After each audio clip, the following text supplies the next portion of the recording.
نحمده ونصلي على رسوله الكريم اما بعد فقد قال الله تبارك وتعالى كما ورد في سورة الصف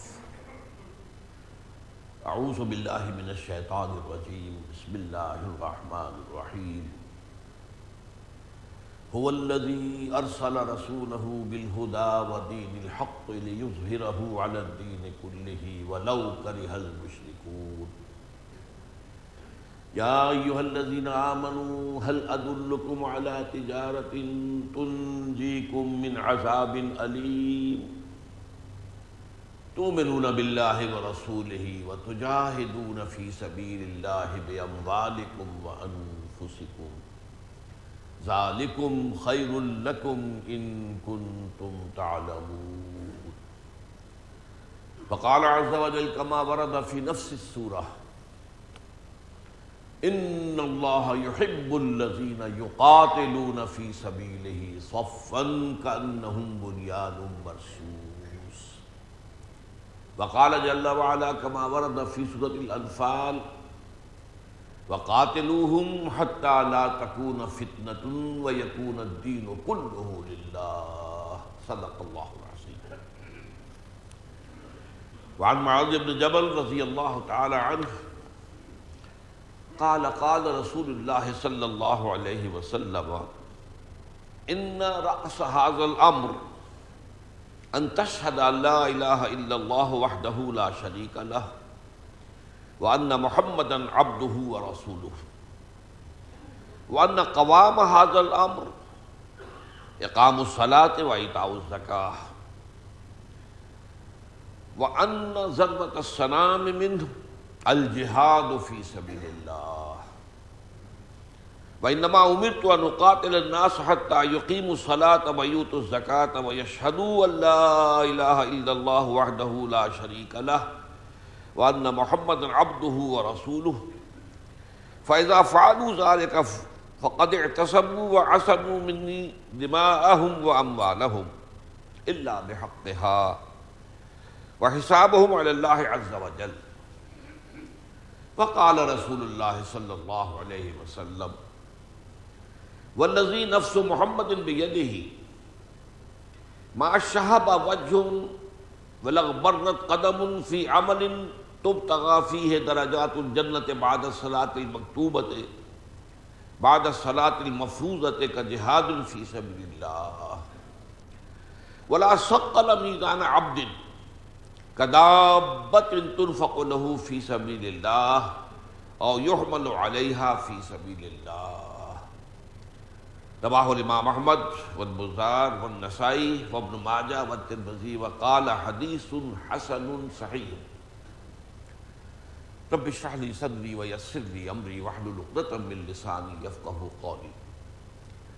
اللہم ربنا الہمنا رشدنا واعذنا من شرور انفسنا اللہم ارنا الحق حقا وارزقنا اتباعہ وارنا الباطل باطلا وارزقنا اجتنابہ.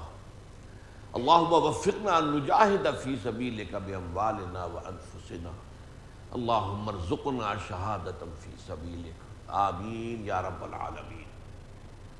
حضرت معاذ بن جبل رضی اللہ تعالیٰ عنہ سے مروی طویل حدیث ہم پڑھ رہے ہیں، اس کا آخری حصہ باقی ہے. آج میں پچھلے حصے کے ساتھ اس کے مضمون کو جوڑنے کے لیے وقت صرف نہیں کروں گا، بلکہ صرف آخری حصہ جو اس کا ہے کہ حضور نے اس دین اسلام کے معاملے کو ایک درخت سے تشبیہ دی. جیسے ایک درخت کی جڑ ہوتی ہے، پھر اس کا تنا ہوتا ہے، پھر اس کے بعد شاخیں ہیں، ان میں برگ و بار ہیں، پتے ہیں، پھل ہیں یا پھول ہیں. اسی طرح اسلام ہے، اس کی جڑ کیا ہے؟ کلمہ شہادت لا الہ الا اللہ وحدہ لا شریک لہ ومحمد رسول اللہ صلی اللہ علیہ وسلم وعبدہ. یہ کلمہ شہادت، یہ جڑ ہے. تنا کیا ہے؟ نماز کا نظام، زکوٰۃ کا نظام. اس پر تفصیلی گفتگو آئندہ ہوگی انشاءاللہ، اس لیے کہ جو تیسری حدیث ہے اربعین نووی کی، اس کا موضوع یہ ہے. چوٹی کیا ہے؟ وہ جہاد فی سبیل اللہ ہے. یہ وہ بات ہے کہ جو ہمارے ذہنوں سے بالکل اوجھل ہو گئی۔ اول تو یہ کہ ہم چونکہ اسلام کے 5 ارکان اگلی حدیث جو ہم پڑھیں گے وہ سب کو حفظ ہے، ان میں جہاد کا لفظ ہے ہی نہیں۔ بنی الاسلام علی 5 شہادت لا الہ الا اللہ وان محمد رسول اللہ واقام الصلاۃ وایتاء الزکوٰۃ وصوم رمضان وحج البیت من استطاع الیہ سبیلا، جہاد کا ذکر نہیں۔ پھر جہاد کو قتال کے معنی میں لے کر ہم نے اسے اور محدود کر دیا، پھر اس سے آگے اور غلط فہمیاں پیدا ہوئی ہیں۔ میرا یہ موضوع نہیں ہے، اس پر میں تقریر کر چکا ہوں ایک، اور وہ چھپی ہوئی ہے۔ جہاد فی سبیل اللہ کی حقیقت زیادہ ضخیم نہیں ہے، سستا کتاب چاہے وہ لیجئے، ضرور اس کا مطالعہ کیجئے، پڑھیے اس کو، اسے عام کیجئے، پھیلائیے۔ کیونکہ جہاد کے بارے میں غلط فہمیاں جو دوسروں نے، دشمنوں نے پھیلائی ہیں وہ تو پھیلائی ہیں، لیکن اپنوں نے جو غلط فہمیاں پیدا کی ہیں وہ زیادہ بنیادی ہیں۔ انہی کی بنا پر اصل میں دشمنوں کو زیادہ کچھ جہاد کے خلاف پروپیگنڈے کا حق حاصل ہوا۔ بہرحال آج جو بات کہنی ہے وہ یہ ہے، دین کی چوٹی جہاد، جہاد کی چوٹی قتال۔ اب یہ جہاد جو ہے فی نفسہ ہی یہ خود ایک طویل عمل ہے۔ اس کو میں نے اپنی اس کتابچے کے اندر 9 منزلہ عمارت سے تعبیر کیا ہے۔ 9 منزلیں، 3x3، 3 بڑے بڑے جہاد ہیں اور ہر ایک کے 3 مرحلے۔ پہلا جہاد ہے اللہ کے دین کو اپنے اوپر نافذ کرنے کے لیے، یہ افضل الجہاد کہا گیا اس کے لیے اپنے نفس امارہ کے خلاف جہاد کرنا پڑے گا، نمبر 1۔ حضور سے پوچھا گیا ای الجہاد افضل یا رسول اللہ، اے اللہ کے رسول سب سے افضل جہاد کون سا ہے؟ فرمایا ان تجاہد نفسک فی طاعت اللہ، کہ اپنے نفس کے خلاف جہاد کرو، اللہ کے مطیع بناؤ۔ پھر بگڑا ہوا معاشرہ آپ کو دھکیلتا ہے برائی کی طرف، اس معاشرے کے خلاف زور لگانا۔ زمانہ باتنا سازت تو بعض زمانہ ستیز، جنگ کرو اس معاشرے کے ساتھ، جھیلو ان پریشرز کو، اس کی رو میں بہہ نہ جاؤ۔ اور شیطان لعین اور اس کے جو چیلے چانٹے ہیں جنات میں سے، وہ تو انویزیبل ہیں، اور جو انسانوں میں ہے، جو شیطان کے بھی کان کتر دیں، ان سب کے خلاف بھی جہاد کریں گے، تب اپنے آپ کو اللہ کا بندہ بنا سکتے۔ دوسرا موٹا لیول کیا ہے؟ اللہ کے دین کی دعوت، تبلیغ، جان و مال کھپے گا۔ دین سیکھو گے تو سکھاؤ گے، پڑھو گے تو پڑھاؤ گے، سمجھو گے تو سمجھاؤ گے، لہذا یہ بھی ایک لائف لانگ پروسیس ہے۔ اس کے بھی 3 لیول ہیں۔ ایک ہے سوسائٹی کے بلند ترین سطح پر، انٹلیکچوئلز کے لیول پر دعوت و تبلیغ کے تقاضے کچھ اور ہیں۔ وہاں نرا واز کام نہیں کر سکتا، وہاں دلیل کی ضرورت ہوتی ہے، برہان کی ضرورت ہوتی ہے۔ قرآن اپنے مخالفین سے طلب کرتا ہے قل ہاتوا برہانکم ان کنتم صادقین، جو تم بات کہہ رہے ہو دلیل لاؤ نا، برہان لاؤ اگر سچے ہو۔ تو یہی مطالبہ دوسروں کو بھی تو حق ہے کہ آپ سے کریں، لیکن اس کے لیے تو انسان دین کی حکمت اور اس کے فلسفے کی گہرائیوں میں اتر چکا ہو، اور جدید زمانے کے جو غلط نظریات ہیں ان کو بھی ان کی تہ میں اتر کر سمجھ چکا، اس کے بغیر تو ممکن نہیں۔ پھر ایک عوامی سطح پر دعوت و تبلیغ، یہاں نصیحت، موعظت، خلوص کے ساتھ آپ بات کریں، چونکہ عام لوگوں کے ذہن جو ہے وہ کلین سلیٹ کے مانند ہیں، تختی سفید، لکھ جو چاہو لکھ دو، ان کے دماغوں میں خناس نہیں ہے، غلط فلسفے بھرے ہوئے نہیں ہیں۔ لیکن ان کے لیے تو یہ ہے از دل خیزت بر دل تیزت۔ ہاں آپ کا عمل آپ کی دعوت و تبلیغ کی شہادت دے رہا ہو کہ ہاں یہ واقعتاً جو بات مجھ سے کہہ رہا خود بھی کر رہا ہے۔ پھر یہ ہے کہ جو گمراہی کے اوپر تلے ہوئے ہیں آپ کو گمراہ کرنے کے لیے، جنہیں تنخواہیں ملتی ہیں، وہ قادیانی مبلغ ہو، وہ چاہے عیسائی مبشر ہوں، بابی ہوں، کوئی بھی ہو، ان کے لیے بہرحال ان سے مناظرہ کرنے کے لیے تو پھر بہت ایکسپرٹ ہونا پڑے گا، جس کی بہت بڑی مثال ابھی حال ہی میں ابھی فوت ہوئے، زیادہ عرصہ نہیں ہوا، شیخ احمد دیدات، اور جس کی اس وقت ایک موجودہ مثال دنیا میں موجود ہے ڈاکٹر ذاکر نائک، اور ایک زمانے میں مولانا رحمۃ اللہ کیرانوی رحمۃ اللہ علیہ وہ اٹھے تھے جنہوں نے پادری فینڈر کو شکست دی تھی جو یہاں سے بھاگا تھا، ورنہ شاید پورا ہندوستان جو ہے، ہندوستان کے مسلمان شاید عیسائی ہو جاتے، کیونکہ اس نے کلکتے سے چل کر دلی تک ہر بڑے شہر میں علماء سے مناظرہ کیا اور ہر جگہ شکست دی۔ پھر دلی کی لال مسجد جو ہے، بادشاہی مسجد، دلی کی جامع مسجد، اس کی سیڑھیوں پر کھڑے ہو کر اوپن چیلنج تھرو کیا، مسلمانوں میں کلکتے سے چل کے یہاں تک آیا، ہر شہر میں تمہارے مولویوں کو اور تمہارے علماء کو میں نے شکست دی۔ اب میں تھرو آؤٹ انڈیا اوپن یہ چیلنج تھرو کر رہا ہوں، ہے کوئی جو آئے مجھ سے مقابلہ کرے؟ اب اگر کوئی نہ آ سکتا، علماء نے شکستیں کیوں کھائیں؟ انہوں نے کبھی بائبل پڑھی ہی نہیں۔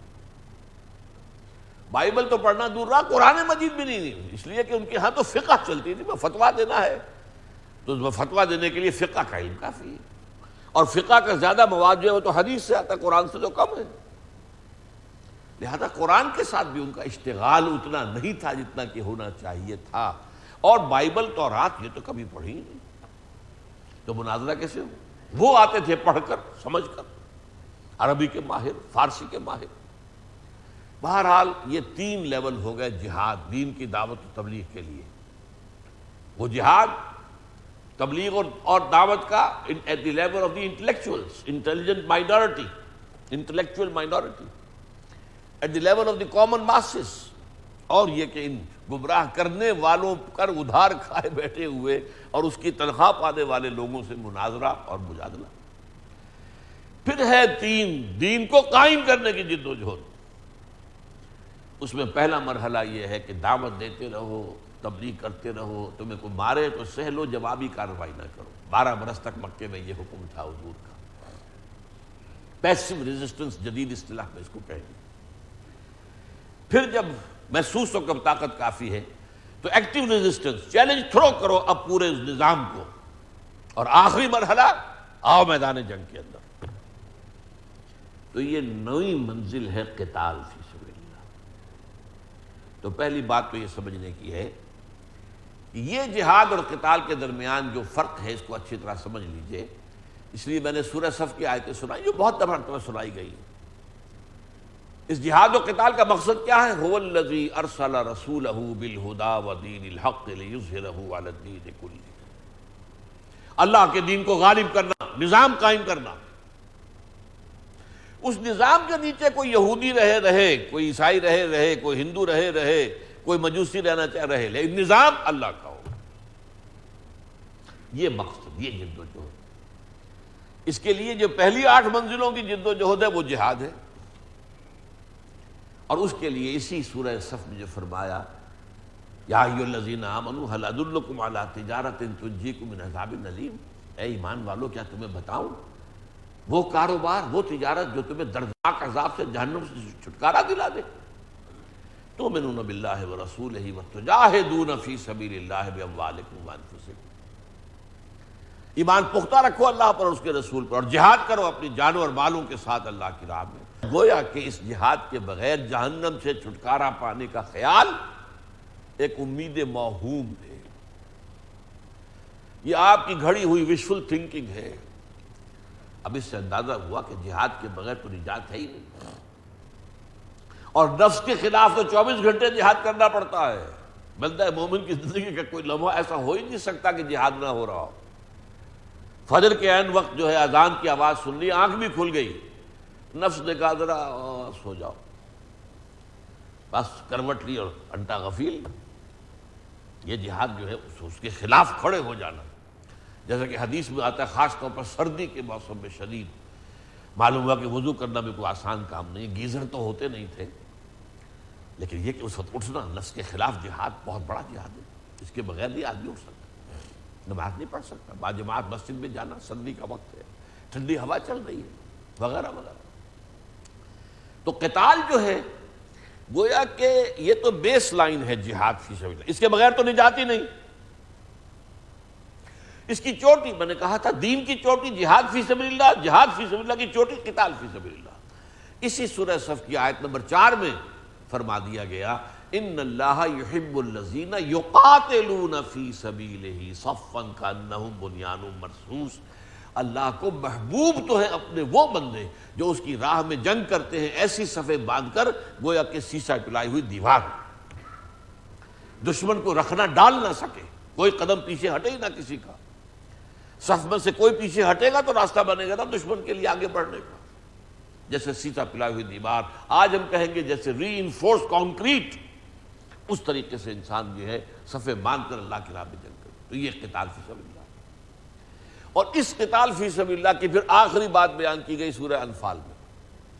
جب یہ مرحلہ شروع ہو گیا حضور کی سیرت طیبہ، حیات طیبہ میں، اب فرمایا دیکھنا کہیں درمیان میں نہ رک جانا، کہ ایسا نہ ہو کہ سانس پھول جائے تمہارا، ہمتیں جواب دے جائیں، نہیں، اب یہ قتال جاری رہے گا، قاتلوہم حتی لا تکون فتنۃ ویکون الدین کلہ للہ، جنگ جاری رکھو گے یہاں تک کہ فتنہ اور فساد بالکل فرو ہو جائے۔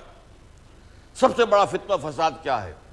اللہ کے مقابلے میں ہم کھڑے ہو جائیں، ہم خود حاکم۔ آج کے دور کی سب سے بڑی بغاوت، بارہا میں نے آپ کو بتایا، یہ سیکولرزم اور یہ پاپولر ساورنٹی کا کانسیپٹ سب سے بڑا شرک ہے، جسے ہمارے ہاں بڑے بڑے جو موحدین اپنے آپ کو سمجھتے ہیں وہ نہیں جانتے۔ آج کے دور کا اصل شرک یہ ہے، جو اصل شرک ہے آج کے دور کا، اس کو پہچاننا بہت ضروری ہے۔ میری 6 گھنٹے کی تقریریں ہیں حقیقت و اقسام شرک پر، 6 گھنٹے۔ بہرحال یہ جو ہے قاتلوہم، اب یہ قتال جاری رہے گا حتی لا تکون فتنۃ، کہ فساد اور بغاوت اللہ کے خلاف بالکل فرو ہو جائے، اور دین کل کا کل اللہ کے بعد آئے، اللہ کے تابع آ جائے۔ سارا نظام، سیاسی نظام، معاشی نظام، معاشرتی نظام، دیوانی قانون اور فوجداری قانون، آئلی قوانین، ہر شے اللہ کے دین کے تابع ہو جائے، اس وقت تک یہ قتال جاری رہے۔ یہ ہے اس قتال کا معاملہ، اور ایک خاص قتال جو ہم پڑھ چکے ہیں اس حدیث کے اندر جو آیا ہے، جس میں گویا کہ ایسی بات سامنے آتی ہے کہ قتل عام کر دیا جائے مشرکین کا، اس کا پس منظر میں بیان کر چکا ہوں۔ یہ گویا کہ اس قتال فی سبیل اللہ کی آخری چوٹی ہے، جس کو جدید اسلام میں ہم کہیں گے موپنگ اپ آپریشن۔ کیا ہوتا ہے کسی جنگ میں، ایک فوج کو فتح تو حاصل ہو گئی ہے بحثیت مجموعی، اب وہ دیکھتے ہیں، اچھی طرح چھانتے ہیں، بینتے ہیں، کہیں کوئی پاکٹ آف ریزسٹنس موجود تو نہیں ہے۔ تو یہ موپنگ اپ آپریشن ہوا ہے، اور یہ خاص امیین کے خلاف تھا، کسی اور کے لیے نہیں۔ ان کے لیے صرف 2 آلٹرنیٹیوز تھے، چونکہ محمد تم میں سے تھے صلی اللہ علیہ وسلم، اور انہوں نے تمہاری زبان میں تم پر اتمام حجت کر دیا، اللہ نے تمہاری زبان میں اپنا کتاب نازل کر دی، اب تمہارے پاس یو ہیو نو ایکسکیوز، اب تم ایمان نہیں لاؤ گے تو قتل کر دیے جاؤ گے۔ لیکن باقی دنیا کے لیے یہ بات نہیں تھی، وہ میں آپ کو اسی سورہ مبارکہ کی جو آیت ہے وہ سنا چکا ہوں، جو اہل کتاب کے بارے میں، وہ بھی وہیں تھے موجود، لیکن یہ نہیں کہا کہ تم یا تو ایمان لاؤ یا قتل کر دیے جاؤ گے، نہیں، بلکہ وہاں 3 شکلیں ہمیشہ اسی کے بعد جب بھی صحابہ کرام کی فوجیں باہر نکلی ہیں وہ 3 باتیں کہی گئی۔ وہ کیا؟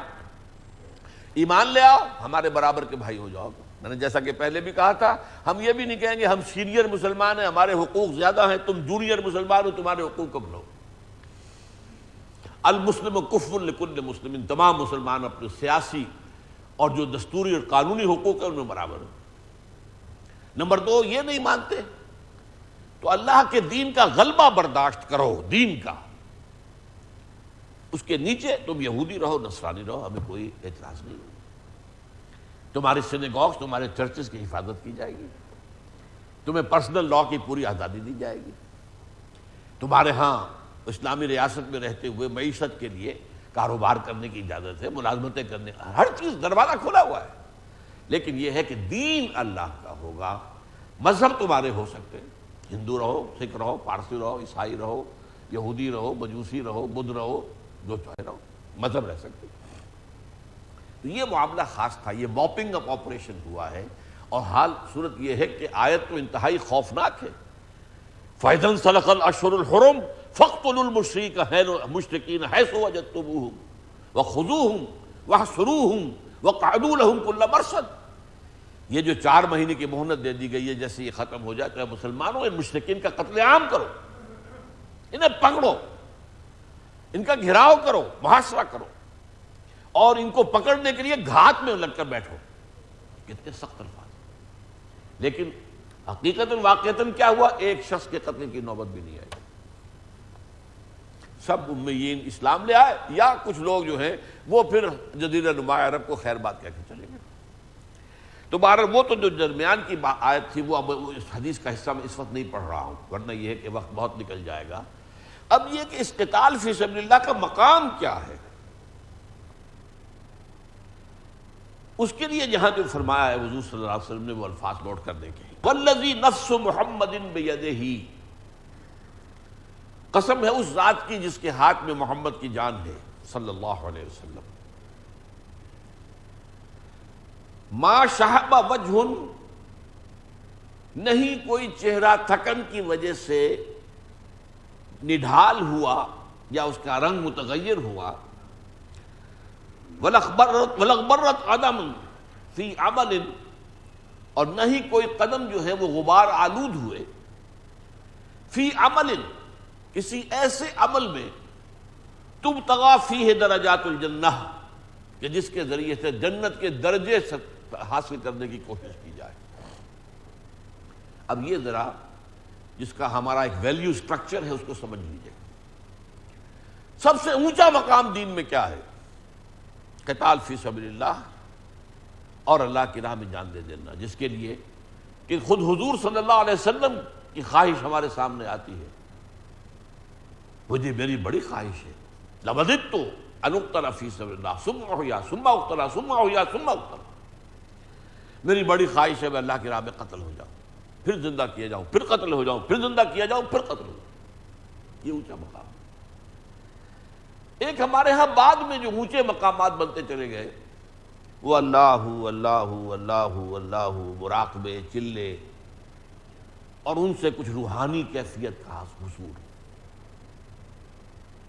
یہ شفٹ ہوا ہے، دین کا ایمفیسس کا معاملہ شفٹ ہوا ہے، اسی لیے پھر ہم مغلوب رہے۔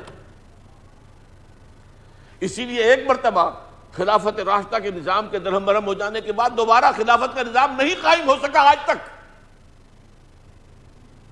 سوائے وہ 2 سال حضرت عمر بن عبدالعزیز کے، بس وہ بھی ایک شخصی سی بات تھی۔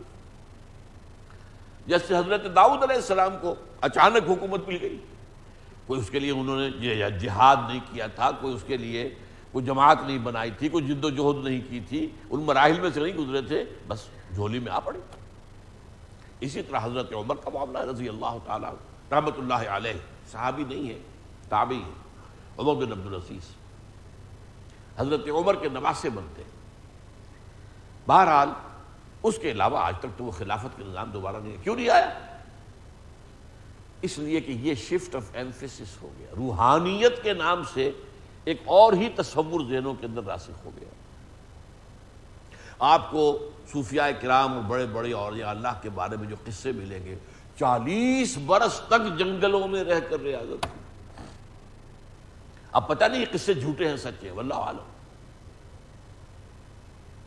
40 برس تک حضرت امام ابو حنیفہ نے عشاء کی وضو کے ساتھ فجر کی نماز پڑھی ہے، پتہ نہیں صحیح ہے یا غلط ہے۔ حضور کی تو حدیث یہ ہے کہ میں رات کو سوتا بھی ہوں اور کھڑا بھی رہتا ہوں، عبادت بھی کرتا ہوں، میری سنت تو یہ ہے۔ یہ سارا اصل میں جو ہوا روحانیت کا، اس پر میرا ایک کتابچہ ہے اس کے لیے بھی دین میں گنجائش ہے، یہ نہیں میں سمجھتا کہ ہے نہیں۔ ایک دفعہ دین قائم ہو جائے، اللہ کا دین قائم ہے، آپ اس کے نیچے رہتے ہیں، اب اس دین کو آگے پھیلانا یہ اس نظام حکومت کا کام ہے۔ آپ سے مطالبہ کیا جائے گا آؤ نکلو میدان میں، آپ کو جانا پڑے گا۔ حضرت عمر کے زمانے میں رضی اللہ تعالیٰ عنہ شام میں، ایران میں جہاد ہو رہا تھا، قتال ہو رہا تھا، تو کیا ہوتا تھا؟ فلاں محاذ سے مطالبہ آ گیا 10,000 آدمی اور چاہیے، اعلان کیا گیا مسجد نبوی میں 10,000 آدمی نکل آئے، باقی سب سو اپنے گھروں کے اندر، کوئی بلیم نہیں آپ پر، کوئی ملامت نہیں۔ 10,000 آدمی چاہیے تھے تو یہ تو گویا کہ فرض کفایہ کے درجے میں تھا، چلے جائیے، اور نہیں ہے تو ٹھیک ہے گھر میں رہیں۔ اب اس حالت میں نوافل کے ذریعے سے، اوراد اور وظائف کے ذریعے سے اپنی روحانیت کو ترقی دینا، یہ میرے نزدیک صحیح تھا، یہ غلط نہیں تھا، ایک حدیث کے اندر موجود ہے۔ کہ اللہ کے قرب کے حصول کے دو ذریعے ہیں، تقرب بالفرائض، تقرب بالنوافل۔ ان میں بہت اونچا درجہ جو ہے تقرب بالفرائض کا ہے۔ اللہ تعالیٰ کو سب سے زیادہ پسند یہ ہے کہ اس کا بندہ اس سے فرائض کے ذریعے سے تقرب حاصل کرے، لیکن نوافل کے ذریعے سے بھی تقرب حاصل ہوتا ہے، اس کا بہت اونچا مقام بھی ہے، لیکن یہ کب ہوگا؟ جب کہ وہ فرض کی تکمیل ہو چکی ہو۔ فرض ہوا نہیں اور آپ نوافل کے ڈھیر لگائے جا رہے ہیں تو وہ نفل قبول ہوگا؟ تو فرائض میں سے جب دین کو غالب کرنے کی جد و جہد اس فہرست سے نکل گئی تو دین کا نظام تو نہیں تھا، لیکن وہ اپنے نوافل کے ذریعے سے، اپنے چلوں کے ذریعے سے، اوراد و وظائف کے ذریعے سے، اور جو بھی بہرحال یہ سب مانتے ہیں تمام جتنے بھی سلسلے ہیں سلوک کے کہ وہ طریقے مسنون نہیں ہیں، مسنون طریقے نہیں ہیں جن طریقوں سے کہ انہوں نے اپنے ہاں کا خانقاہی نظام بنایا ہے۔ لیکن یہ کہ میں یہ نہیں کہتا کہ مفید نہیں، مفید ہیں۔ بہت سی نفسیاتی قسم کی ایکسرسائزز کے ذریعے سے انسان میں ایک روحانی کیفیت اور روحانی برتری پیدا ہو جاتی ہے، اس لیے کہ وہ ایک روحانیت، روح انسان میں ہے نا۔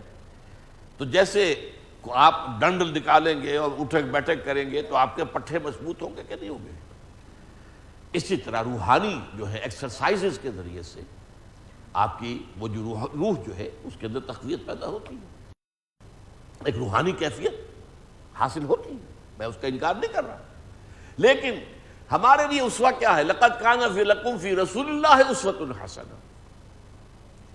حضور کا اور صحابہ کا طریقہ کار کیا تھا؟ وہ ہے جہاد اور قتال فی سبیل اللہ۔ اسی میں بھوک بھی آ جائے گی۔ آپ نفلی روزے رکھتے ہیں، غزوہ تبوک میں جاتے آتے کس قدر بھوک کا عالم تھا، وہ ساری کیفیت جو ہے جو نفلی روزوں سے آپ حاصل کرنا چاہتے ہیں، جہاد کے اندر جب بھوک آئے گی تو آ جائے گی کہ نہیں آ جائے گی؟ اور جب رات کو آپ جو ہے آپ کو معلوم ہے کہ کل صبح مقابلہ پیش آنا ہے اور ہم تو 3000 ہیں، 1,00,000 کی فوج سامنے آئی پڑی ہوئی ہے، تو وہ رات آپ کس طرح کھڑے ہو کر اللہ کی راہ میں گزاریں گے؟ گھر میں پڑے ہوئے وہ رات کبھی آ سکتی ہے آپ کو؟ جو دعائیں آپ اس وقت کریں گے اللہ سے، جو گڑ گڑائیں گے اللہ کی جناب میں، جو تضرع ہوگا وہ ہو سکتا ہے کہیں اور۔ تو حضور کا راستہ جہاد فی سبیل اللہ اور قتال فی سبیل اللہ، لیکن جہاد فی سبیل اللہ جو صحیح ترین جہاد فی سبیل اللہ ہے، اس کے لیے جیسا کہ میں نے عرض کیا اس کے لیے شرائط ہیں، اس کے لیے لوازم ہیں۔ پہلے ایمان، صحیح ایمان دلوں میں راسخ کیا جائے، اور اس کا ثبوت کیا ہوگا؟ شریعت پر عمل۔ جس حکم پر عمل کر سکتے ہو تو کرو، پھر تنظیم جمع کرو، جوڑو انہیں بیعت کے ذریعے سے، پھر تزکیہ کرو۔ دل میں کہیں کوئی اور امنگ، کوئی اور ولولہ ہے تو نکال دو، صاف کر دو، سوائے اللہ کی رضا اور آخرت کی فلاح کے کوئی اور مقصود و مطلوب شے دل میں نہ رہے۔ یہ پاپڑ بیلنے پڑتے ہیں پہلے، پھر وہ صحیح جہاد فی سبیل اللہ کی منزل آتی ہے۔ 12 برس تک یہ تو کیا حضور نے صلی اللہ علیہ وسلم مکے کے اندر، اور اس کے ساتھ پیسو ریزسٹنس، تمہیں مارے، تمہارے جسم کے ٹکڑے کر دیں، تمہیں زندہ جلا دیں، ہاتھ مت اٹھانا، کوئی ریٹیلیشن نہیں ہوگی، no retaliation, no raising of hands even in self defence. یہ سب سے بڑا حضور کی کامیابی کا جو راز ہے، ان میں سب سے بڑا راز یہ ہے، میں نے اپنی کتاب میں منہج انقلاب نبوی میں تفصیل سے بحث کی ہے اس کی۔ حضرت سمیہ اور حضرت یاسر حضور کی نگاہوں کے سامنے ذبح کیے گئے، شہید کیے گئے، صحابہ بھی گزرتے تھے، حضور بھی گزرتے تھے۔ جب ابو جہل ٹارچر کر رہا تھا تو حضور کیا کہتے تھے؟ اصبروا یا آل یاسر فإن موعدکم الجنہ، اے یاسر کے گھر والوں صبر کرو، برداشت کرو، تمہارا وعدے کی جگہ جنت ہے۔ ورنہ یہ کہ مسلمانوں سے کہتے کر دو ٹکڑے اس کے، بدبخت کے ابو جہل کے، اتار سارے کے سارے توڑ کے پھوڑ کے رکھ دو یہ بت جو رکھے ہیں کعبے کے اندر، نہیں، اسی کعبے کا طواف کرتے رہے 12 برس۔ غور کیجئے، وحی کے آغاز سے پہلے بھی تو حضور طواف کرتے ہوں گے، طواف تو چلا آ رہا تھا حضرت ابراہیم کے زمانے سے، اسی گھر کا جس میں بت رکھے تھے، اور پھر آغاز وحی کے بعد سے بھی پورے مکی دور میں 12 برس اسی کعبے کا طواف کیا، اسی صحن کعبہ میں کھڑے ہو کر نماز پڑھی، جہاں دائیں بھی بت، بائیں بھی بت، سامنے بھی بت، پیچھے بھی بت، بت ہی بت۔ یہ ہے منہج انقلاب۔ اس منہج پر نہیں چلیں گے، جذبہ ہے اور سچا جذبہ ہے، خلوص ہے اور پورا خلوص ہے، لیکن جذبہ اور خلوص سے بات نہیں بنے گی، طریقہ کار محمد الرسول اللہ صلی اللہ علیہ وسلم کا ہونا چاہیے۔ لہذا خلاف پیمبر کسے ناگزیر کہ ہرگز بمنزل نہ خواہد رسید، حضور کے منہاج سے ہٹ کر کوئی راستہ اختیار کرو گے تو پھر کامیاب نہیں ہوگے۔ ہاں، اپنی نیکی کا، نیک نیتی کا، اپنے خلوص کا، اخلاص کا اجر و ثواب اللہ کے ہاں پالو گے۔ اب یہ جہاد اور قتال جو ہے، اس کے بارے میں آپ کو معلوم ہے، یہ بات تو آج کی نہیں ہے۔ گلیڈ سٹون ہوتا تھا ایک بہت بڑا لیڈر، برطانیہ کا وزیر اعظم تھا، اس نے پارلیمنٹ ہاؤس میں، برٹش پارلیمنٹ میں قرآن مجید کا نسخہ یوں لہرایا اور کہا جب تک یہ کتاب دنیا میں موجود ہے امن قائم نہیں ہو سکتا۔ تو اتنی پرانی بات ہے۔ اب اگر آ کر انہوں نے اوراق قرآن کو گٹر کے اندر بہا دیا ہے تو یہ تو در حقیقت یہ ان کے دلوں کے اندر، اور آپ کو معلوم ہے ایک مرتبہ کلکتہ ہائی کورٹ نے تو ایک دے دیا تھا فیصلہ کہ قرآن کو بین کر دیا جانا چاہیے۔ کرے گا کون بین؟ آخر 18-20 کروڑ مسلمان موجود ہیں، وہاں کے مسلمانوں کی غیرت ہماری غیرت دینی سے 100 گنا زیادہ ہے۔ آئلی قوانین میں تھوڑی سی ترمیم کی تھی، وہی اسی کلکتہ ہائی کورٹ نے شاہ بانو کیس میں۔ اسلامی قانون تو یہ ہے کہ آپ نے بیوی کو طلاق دی، دوران عدت اس کے آپ نان نفقے کے ذمہ دار ہیں، بعد میں نہیں۔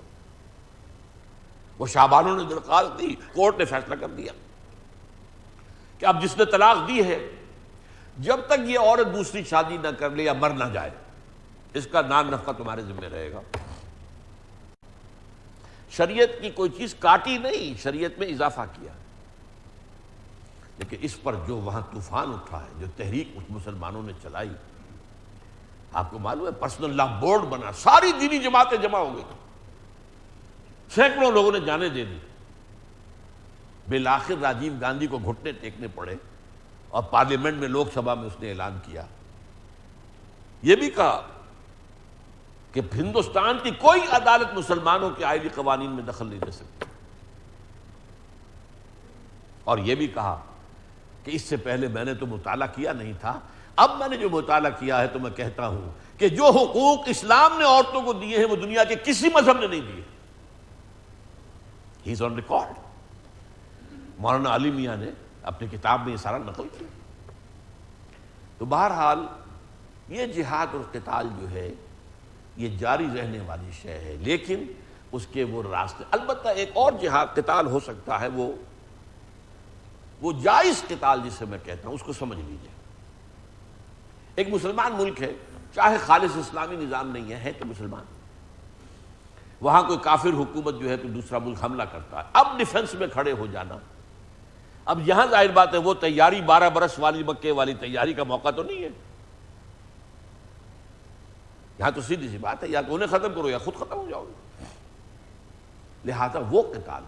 اسی لیے جہاد افغانستان جو ہوا تھا جبکہ روسی آ گئے تھے وہاں، اسے میں نے جہاد فی سبیل اللہ نہیں مانا تھا، اس لیے کہ اس پروسیس سے نہیں گزرا تھا وہ، لیکن جہاد جائز تھا، قتال جائز تھا، اور اس میں جس نے جان دی ہے وہ شہید ہے۔ اسی طرح کوئی بڑا ملک ہے، اس کے کسی ایک حصے کے اندر مسلمانوں کی اکثریت ہے، وہ اس سے علیحدہ ہونا چاہتے ہیں، آزادی چاہتے ہیں تاکہ ہم اپنی مرضی کے مطابق اپنا نظام چلائیں۔ اس وقت بھی ہو رہا ہے، فلپائنس کے اندر بھی ہو رہا ہے، وہ اسی طرح کی جنگ جو ہے مسلمان کر رہے ہیں، کمبوڈیا میں بھی ہو رہا ہے، اور کشمیر میں ہوا ہے، یہ بھی جائز ہے، اس میں جان دینا بھی شہادت ہے۔ اگرچہ ہندوستان کا خاص معاملہ یہ تھا کہ وہاں پر اگر کوئی سیاسی تحریک چلائی جاتی تو وہ بہتر ہوتی، لیکن میں اسے حرام نہیں کہتا، حریت کے لیے، آزادی کے لیے، جہاد فی سبیل الحریت جائز ہے، مسلمان کرے۔ اب اس کے لیے بھی وہ ساری جو ہے وہ سارا جو مراحل ہیں تربیت، تزکیہ، تنظیم، وہ ضروری نہیں، لیکن وہ جہاد کہ آپ کسی ملک میں اسلام کو غالب کرنے کی جد و جہد کرنا چاہتے ہیں، وہ ہوگا عین حضور کے اسوے کے مطابق، وہ ان تمام شرائط کو پورا کر کے، ان تمام لوازم کو پورا کر کے، ان تمام درجوں میں سے گزر کر جہاد ہوگا، تو پھر وہ قتال صحیح ہوگا، اور وہ صحیح معنی میں قتال فی سبیل اللہ ہوگا۔ اب میں آپ کو ایک حدیث سنا رہا ہوں، میں بات کہنے لگا تھا پھر میرا ذہن دوسری طرف چلا گیا۔ ویسٹرن ورلڈ کو بہت خوف ہے مسلمانوں کے جذبہ جہاد اور ذوق شہادت سے، بہت خوف ہے، ہمیشہ سے خائف ہے، اس لیے کہ انہیں تو زندگی بہت عزیز ہے، مرنے کو تیار نہیں ہوتے، اور یہ کہتے ہیں انہیں بہت زیادہ عزیز ہے۔ شہادت مطلوب و مقصود مومن، نہ مال غنیمت نہ کشور کشائی، لہٰذا بہت عرصے پہلے سے انہوں نے وہ اسکیمیں شروع کی کہ مسلمانوں میں سے ایسی تحریکیں اٹھائی جائیں جو جہاد کو باطل قرار دیں۔ یہ غلام احمد قادیانی یہ در حقیقت اسی فکر اور اسی سوچ کا نتیجہ ہے۔ اس نے کہا قتال اب حرام ہو چکا ہے، دین کے لیے حرام ہے اب دوستو قتال، قتال فی سبیل اللہ حرام ہو گیا، کوئی مائی کا لال نہیں کر سکتا۔ میں وہ حدیث سنانا چاہتا ہوں، حضور نے فرمایا الجہاد ماضٍ، جہاد جاری رہے گا منذ بعثنی اللہ، اس وقت سے جب سے اللہ نے مجھے مبعوث کیا، الی ان یقاتل آخر هذه الامة الدجال، یہاں تک کہ میری اس امت کا آخری حصہ دجال کے خلاف جنگ کرے گا۔ اب اس ایک حدیث میں جہاد اور قتال دونوں آ گئے، جیسے سورہ صف میں جہاد فی سبیل اللہ، قتال فی سبیل اللہ دونوں آ گئے، اس حدیث میں بھی ہے الجہاد ماضٍ منذ بعثنی اللہ الی ان یقاتل آخر هذه الامة الدجال، وہ قتالوں کا سلسلہ شروع ہو چکا ہے۔ حضور کی دوسری خبریں جو ہیں کتاب الملاحم جو ہیں ان کے اندر کہ پہلے رومیوں سے جنگیں ہوں گی، وہ ہو رہی ہیں، عیسائیوں کے عیسائی حملہ آور ہوئے، ایک بہت بڑی جنگ ہوگی جن میں 80 جھنڈے لے کر عیسائی جو ہیں مسلمانوں پر حملہ آور ہوں گے، اور ہر جھنڈے کے نیچے 12,000 فوج ہوگی، یہ حدیث ہے حضور۔ اس کے بعد آخری مرحلے میں آئے گا یہودی۔ آپ غور کیجئے، گلف وار میں، پہلی گلف وار میں بھی یہودیوں کو سامنے نہیں لایا گیا، حالانکہ اتنا بڑا کولیشن بنایا گیا، اور عراق کے خلاف جو ہے سارے تقریباً عرب ممالک بھی شامل ہو گئے تھے، لیکن اسرائیل سے کہہ دیا تم نہ میدان میں آنا، تم بیٹھ رہو، تمہاری حفاظت کا ذمہ ہم دیتے ہیں، لو یہ پیٹریوٹ میزائل دے دیتے ہیں ہم، وہ اسکڈ میزائل جو ہے اگر تمہیں خطرہ ہے صدام کے اسکڈ میزائلز کا تو اس کو فضا ہی میں ختم کرنے والے پیٹریوٹ میزائل ہم دے دیتے ہیں، لیکن تم سامنے مت آنا۔ اور اب بھی یہی ہوا، عراق کے حملے میں، افغانستان کے حملے میں کتنی بڑی کولیشنز بنائی، افغانستان پر حملے میں تو واقع تاریخ انسانی کی عظیم ترین کولیشن، اس میں سارا کفر جمع ہو چکا ہے، امریکہ اور اس کے حواری، سب سے بڑا حواری برطانیہ، پھر یہ کہ یورپ، اور صرف یہی نہیں، جو ان کے مد مقابل ہیں چائنا بھی اور رشیا بھی، ان دونوں کی ہمدردی بھی افغانستان کے خلاف جو جنگ ہوئی ہے اس میں شامل تھی ان حملہ آوروں کی، تک آج بھی ہے۔ لیکن اس کے بعد ایک آخری مرحلہ آئے گا جب یہودی کھڑا ہو جائے گا، اور یہودیوں کا لیڈر ہوگا دجال، المسیح الدجال، جس موقع پر پھر حضرت مسیح کا نزول ہوگا۔ یہ ایک علیحدہ باب ہے، لیکن یہ کہ یہ سلسلہ جو ہے جہاد و قتال کا، اس امت میں کوئی اس کو بند کرنے والا نہیں ہے، یہ سلسلہ جاری رہے گا۔ تو یہاں اس حدیث کے آخری الفاظ کا ترجمہ پھر کر دیجئے، والذی نفس محمد بیدہ، قسم ہے اس ذات کی جس کے ہاتھ میں محمد کی جان ہے صلی اللہ علیہ وسلم، ما شہب وجہ، نہ تو کوئی چہرہ تکان کی وجہ سے نڈھال ہوتا ہے، نہ اس کے چہرے کا رنگ متغیر ہوتا ہے، بلغ برت قدم فی عمل، اور نہ ہی کوئی قدم غبار آلود ہوتے ہیں کسی سفر میں، تبتغى فیہ درجات الجنہ، جس سے کہ جنت کے درجے جو ہے آدمی حاصل کرنا چاہے، بعد الصلاۃ المفروضۃ، فرض نماز کے بعد، فرض نماز سب سے اونچا عمل ہے، اس کے بعد جو ہے کا جہاد فی سبیل اللہ، جہاد فی سبیل اللہ سے زیادہ اس میں درجات جو ہے جنت کے حاصل کرنا، جہاد فی سبیل اللہ چوٹی کا عمل ہے۔ وہی جو بات تھی وَذَرْوَةُ السَّنَامِ مِنْهُ الْجِهَادُ فِي سَبِيلِ اللَّهِ۔ یہ ہمارا جو ہے سینس آف پروپورشن درست ہونا چاہیے، ویلیوز کے اندر کیا نسبت و تناسب ہے، نوافل کا معاملہ کیا ہے، فرائض کا معاملہ کیا ہے، دین کی دعوت و تبلیغ و تدریس و تعلیم و تعلم میں قرآن کا درجہ کیا ہے، اور نفل نمازیں پڑھنا، راتوں کو ساری رات جاگنا، اس کا درجہ کیا ہے، یہ احادیث نبی میں بیان کیا گیا۔ لہذا اس ریشیو پروپورشن کو سامنے رکھیے۔ وَلَا ثَقَّلَ مِيزَانَ الْعَبْدِ مِيزَانَ عَبْدٍ كَدَابَّةٍ تُنْفَقُ لَهُ فِي سَبِيلِ اللَّهِ أَوْ يُحْمَلُ عَلَيْهَا فِي سَبِيلِ اللَّهِ، اور کسی بندہ مومن کی جو نیکیوں کی میزان ہے اس پلڑے کو زیادہ بھاری نہیں کر سکتی کوئی شے، جتنا کہ وہ جانور، گھوڑا یا اونٹ جس پر وہ سوار ہو کر اس نے جنگ کی اللہ کی راہ میں، اس کی وہ سواری جو خود ہلاک ہو گئی۔ آپ کو معلوم ہے جنگوں کے اندر تیر انسانوں ہی تو نہیں لگتے، گھوڑوں کو بھی لگتے ہیں، گولیاں چلتی ہے تو بندوقوں جو ہے فائر ہے وہ حیوانات پر بھی آتے ہیں۔ تو جو بھی کوئی حیوان، کوئی اونٹ، کوئی گھوڑا یہ اللہ کی راہ میں قتل ہو گیا جہاد فی سبیل اللہ کے ضمن میں، اور جس پر سوار ہو کر کسی مجاہد اور مقاتل فی سبیل اللہ نے قتال کیا، یہ پورا جو ہے جانور اس میزان عمل کے اندر رکھ دیا جائے گا، اور نیکی کے عمل کے، نیکی کے پلڑے کو بھاری کرنے والی اس سے زیادہ اور کوئی شے نہیں۔